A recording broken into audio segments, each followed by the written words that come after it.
Assalamualaikum warahmatullahi wabarakatuh. Kami dari kelompok 6 akan menyajikan tentang outlook perekonomian Indonesia tahun 2021. Optimisme penguatan fundamental ekonomi di tengah ketidakpastian. Pelonggaran kebijakan moneter mendorong pemulihan ekonomi. Prospek kebijakan fiskal pada tahun 2021 dan rekomendasi. Kelompok ini terdiri dari Nesya Amanda yang akan memaparkan laporan analisis tentang outlook. Kedua ada Rifki yang akan memaparkan prospek kebijakan. Ketiga ada Indah yang akan memaparkan rekomendasi. Yang keempat ada Tiwi yang akan memaparkan analisis terhadap laporan. Yang kelima ada Rika yang akan memaparkan hasil analisis kelompok. Dan yang terakhir ada saudara Nopri yang akan memaparkan kesimpulan. Untuk itu, kepada pemateri saya persilahkan untuk menjelaskan materinya. Baik, yang pertama saya Nesya Amanda akan memaparkan laporan analisis tentang outlook perekonomian Indonesia di tahun 2021. Yang pertama, pelonggaran kebijakan moneter mendorong pemulihan ekonomi di tahun 2021. Sejak awal tahun ini, Bank Indonesia telah 2 kali menurunkan BI 7 Days Repo Rate atau BI 7 DRR yaitu 25 BPS pada rapat Dewan Gubernur tanggal 20 Februari 2020 menjadi 4,75% dan turun kembali 25 BPS pada rapat Dewan Gubernur tanggal 19 Maret 2020 menjadi 4,5%. Kebijakan ini yang kemudian akan diimplementasikan pada operasi moneter melalui pengelolaan likuiditas di pasar uang untuk mencapai sasaran operasional kebijakan moneter. Sasaran operasional kebijakan moneter dicerminkan pada perkembangan suku bunga pasar uang antar bank overnight atau PUAB overnight yang dapat dilihat pada gambar 12 tersebut menunjukkan suku bunga PUAB overnight terjaga di kisaran suku bunga kebijakan moneter BI 7 DRR. Rata-rata suku bunga PUAB overnight pada Maret tahun 2020 tercatat 4,49%, berada tepat pada suku bunga kebijakan BI 7 DRR sebesar 4,5%. Melalui pergerakan di suku bunga PUAB ini, kemudian diharapkan diikuti oleh perkembangan suku bunga deposito dan pada gilirannya suku bunga kredit perbankan. Selanjutnya, bila dilihat trennya, pelonggaran suku bunga acuan BI 7 DRR ini sudah dilaksanakan sejak Juni tahun 2019, di mana transmisi pelonggaran ini berlanjut ke suku bunga perbankan, baik itu suku bunga deposito maupun kredit. Sejak pelonggaran tersebut, rata-rata suku bunga deposito tercatat turun 67 BPS menjadi 6,16% pada bulan Februari 2020. Sementara itu, suku bunga kredit, khususnya kredit modal kerja, hanya turun 35 BPS menjadi 10,07%. Meskipun demikian, fungsi intermediasi ke perbankan belum sepenuhnya optimal. Hal ini ditujukan dari pertumbuhan kredit yang masih belum kuat tercermin dari angka pertumbuhan kredit pada bulan Februari 2020 yang justru melemah ke angka 5,93%. Angka ini turun dari bulan Januari yang sempat tumbuh sebesar 6,1%. Pada situasi ini, dalam menjaga likuiditas perbankan dan menyelamatkan dunia usaha di tengah pandemi dan pemberlakuan PSBB, Bank Indonesia atau BI menambah quantitative easing atau QE dengan injeksi likuiditas ke perbankan dalam jumlah besar. Secara total, quantitative easing atau QE ini oleh BI mencapai 503,8 triliun dalam periode Januari sampai Mei tahun 2020. Adapun QE tersebut terdiri dari pembelian SBN dari pasar sekunder sebesar 166,2 triliun, term repo perbankan sebesar 137,1 triliun, FX swap sebesar 29,7 triliun, penurunan GWM rupiah Januari dan April sebesar 53 triliun, dan Mei sebesar 117,8 triliun, serta tidak mewajibkan tambahan giro bagi yang tidak memenuhi rasio intermediasi makroprudensial atau RIM sebesar 15,8 triliun. Prospek kebijakan 2021. Fokus kebijakan fiskal tahun 2021 sebagaimana tercantum dalam kebijakan ekonomi dan pokok-pokok kebijakan fiskal pada tahun 2021 adalah untuk pemulihan sosial ekonomi dan mempersiapkan fondasi untuk keluar dari middle income trap. Oleh karena itu, langkah strategis yang akan dilakukan pemerintah adalah optimalisasi pendapatan yang inovatif dan mendukung dunia usaha dan pemulihan ekonomi. Yang kedua, belanja negara yang fokus dan efektif. Salah satu fokus belanja negara terhadap program prioritas kesehatan, program perlindungan sosial, pendidikan, dukungan dunia usaha dan UMKM. Yang ketiga, pembiayaan yang inovatif, fleksibel, dan sustainable. Baik, saya Indah Ayu Fauziah. Di sini saya akan memaparkan tentang rekomendasi.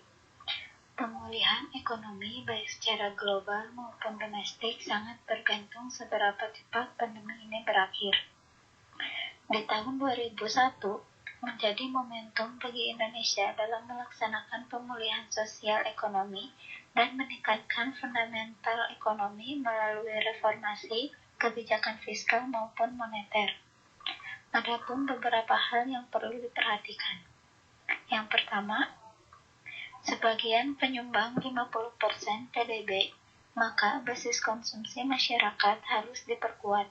Namun yang perlu diwaspadai ialah stabilitas harga harus tetap terjaga di kisaran yang rendah demi meningkatkan daya beli masyarakat, terutama pada kebutuhan pokok makanan dan energi seperti BBM dan listrik.